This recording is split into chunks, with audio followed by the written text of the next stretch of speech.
Oh, why do I subject myself to content from the Larry Cook 333 channel? It's always so bad and just makes me lose that last shred of hope for humanity that I have. But for some reason keep finding again in my other armour. I don't know how it gets there, but it's like someone just wanted me to experience the disappointment of hearing more silly crap and the pain of losing hope again and again. And then not even getting to blow up the world about it because, oh look, I found it again. I really should stop getting blackout drunk. Maybe then I would know what was going on. Anyway, fine. As long as it's just one of his subordinates, I think I can deal. If you're a parent... Oh, god damn it, it is him. He's the worst of all his Scooby gang because he's their leader. So he knows they are full of it or is completely and totally invested in their wackadoodle nonsense. So either way, always a pain to deal with. Oh well, I made my bed, might as well poop in it. Wait, that's not what you're supposed to do in beds? That would explain why I keep getting kicked out of hotels. If you're a parent thinking about going vaccine free, but you're a little bit concerned about child mortality rates? I can understand that. If you are concerned that they are lower than they have ever been in history, and you want to do your part to bring those numbers back up to pre-vaccine levels, well, this will probably be the 3 things internet list for you. Although there are quicker and easier ways of raising the curve, but they do involve some effort in having Easter egg hunts in the middle of busy traffic.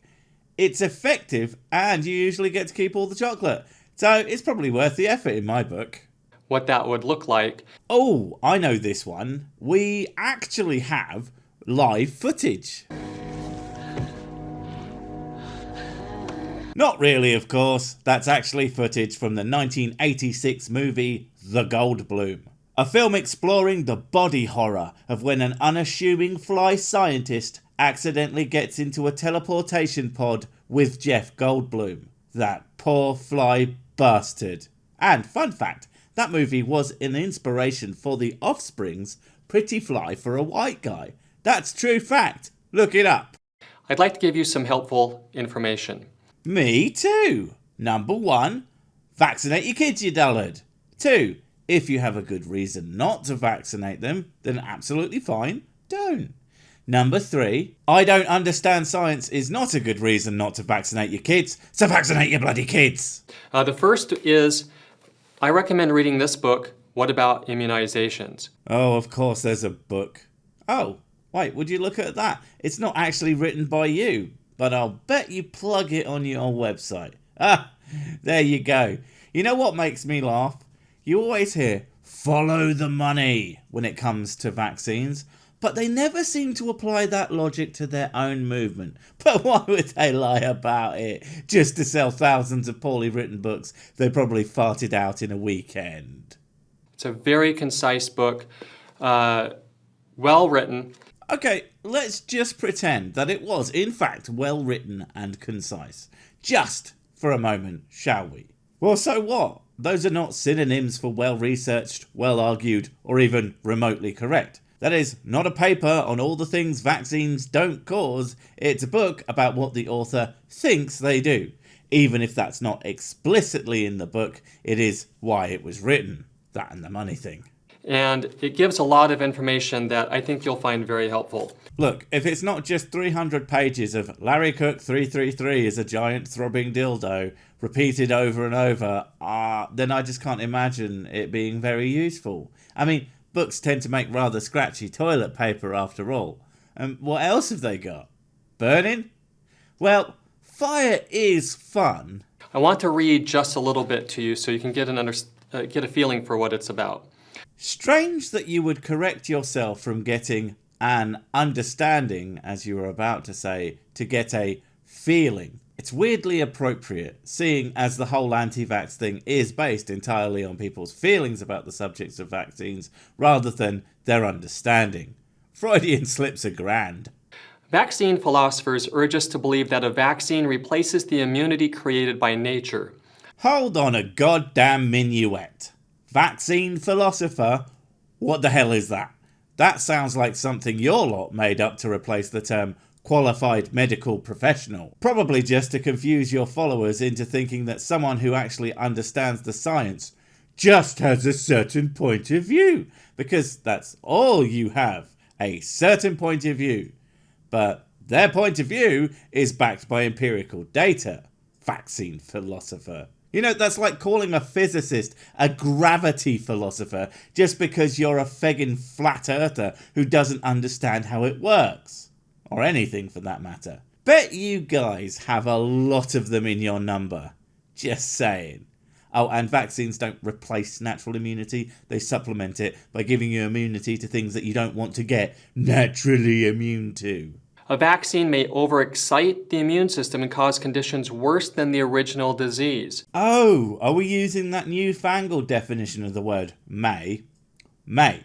Categorically will not happen. What are you, stupid? Why are we even discussing this? You absolute mook. The effect of the diseases are not less than that of the vaccines. And look, I know people have accused me of believing that there's absolutely never any side effects of vaccines, or that I have never heard of people who are allergic to something etc. And while I am an idiot, I'm not like an idiot. Of course there are things that can happen. Not all people are the same. Some people simply cannot be vaccinated. But as far as I'm aware, none of the side effects that have been proven are that bad. And they happen to an incredibly, and I mean incredibly small number of the population. Put simply, compared to the benefits of having as many people as possible immunised, it's just a complete no-brainer. Or at least you would think that it was, until people with no brain except for a slip of paper that says "Me am the smart" inside come along and prove the idea of a no-brainer to be completely debunked. So hey, at least you guys contributed somehow. After vaccinating, a person may remain susceptible to that disease, and far from replicating natural immunity, vaccinating creates an artificial condition in the body unique only to vaccinating. Well, that sounds like what the French would call le bullshit. I can't find any scientific evidence to support that particular claim, but even if it were true, the effects of gaining natural immunity to something like, I don't know, just off the top of my head, polio, doesn't seem to be worth it. And this whole vaccine is fake immunity thing? Okay, fine. Let's say that they are not the same. Well, it seems to work anyway, so who cares? According to sophisticated research... Come on, dude. I didn't hear the quotes in that sentence at all. You're supposed to say it like this. According to sophisticated research. You emphasise the word in quotes. Otherwise, people don't know it's in quotes. Come on, man. Learn to English. A substantial portion of the immune bodies become committed to the specific antigens in the vaccines. Yes, that's what they do. That's what we want. That's how it works. After vaccinating, these committed lymphocytes. One might think that a man so confident in the knowledge of how this all works that he would dedicate his entire being to discouraging people from using them anymore might know how words used to describe their function are pronounced. Just saying, bruv. Are incapable of reacting or defending against other antigens, infections, or diseases. Okay, I've got to admit, that's pretty compelling.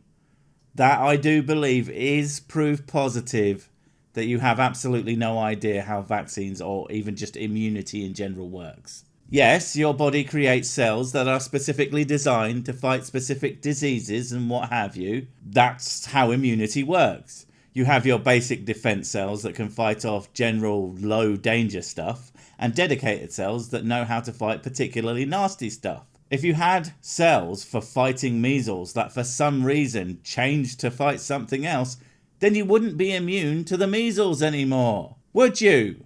You have to have dedicated disease-fighting cells the same way you would have dedicated memory cells for certain memories. If they got overwritten, then you don't have that memory anymore, do you? Christ, you have no idea what you're talking about, and that's coming from a guy who definitely butchered that explanation. That's pretty key. Yes, it is. Perhaps you should stop trying to get people to do something you have basically zero understanding of, and maybe leave it to the experts like doctors and nurses.